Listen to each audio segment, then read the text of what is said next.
Jagadgirigutta GO 58 పట్టా చూపించి RGK కాలనీలోని block number 32 పక్కన ప్రభుత్వ భూమి ఆక్రమించుకుని అక్రమ నిర్మాణాన్ని ఒక చోట నిర్మాణం మరొక చోట పొందడమే తక్షణమే చర్యలు తీసుకుని అనుమతులు రద్దు చేయాలని ప్రభుత్వ భూమి ఆక్రమించుకున్నటువంటి ఎమ్మెల్యే అనుచరుడిపై క్రిమినల్ కేసు నమోదు చేయాలి. ఎంఆర్ఓకి మరియు గాజుల రామారం డిప్యూటీ కమిషనర్ కు ఫిర్యాదు.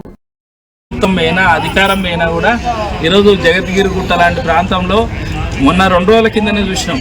ఒక బీఆర్ఎస్ నాయకుడు తన భార్య పేరు మీద పట్టా ఉందని ఏదైతే ఎక్కడైతే కేఎం నగర్లో పట్టా ఉందో అక్కడి నుంచి అనుమతులు కూడా జిహెచ్ఎంసీ నుండి ఇన్స్టంట్ పర్మిషన్ తీసుకొని ఈరోజు ఏదైతే ఆర్జీకే 39 బ్లాక్ పక్కన 35 బ్లాక్ పక్కన అతను ఏదైతే ప్రభుత్వ స్థలము షాపింగ్ కాంప్లెక్స్ కోసం ఉన్న స్థలం ఏదైతుందో పక్కన వాళ్ళ స్థలాన్ని కూడా ఈరోజు నాకు పట్టా ఉంది, తర్వాత కోర్టు ఆర్డర్ ఉంది, నాకు జిహెచ్ఎంసీ నుండి ఇన్స్టంట్ అనుమతులు ఉన్నాయని ఈరోజు చుట్టుపక్కల వాళ్ళను కాలనీ వాళ్ళని బెదిరించి దర్జాగా నిర్మాణం చేస్తున్నాడు.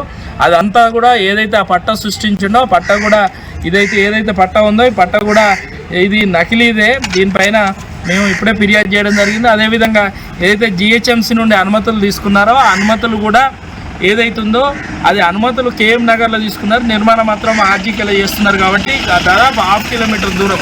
ఈ విధంగా ఈ రెండింటిపైన ఇప్పుడు ఎంఆర్ఓకు తర్వాత డిప్యూటీ కమిషనర్కి ఇద్దరికి ఫిర్యాదు చేసినాం. పూర్తి ఆధారాలతో మేము తక్షణమే చర్యలు తీసుకోవాలంటున్నాం.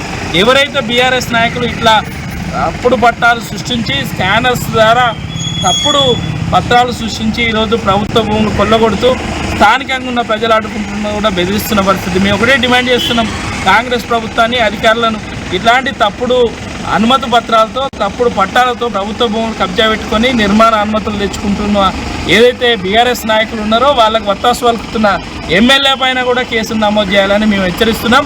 ఇప్పటికే చెప్తున్నాం, బీఆర్ఎస్ కబ్జాదారులారా ఇంకా ఖబర్దారు, ఇంకా ప్రభుత్వ భూముల కబ్జాలు ఆపండి.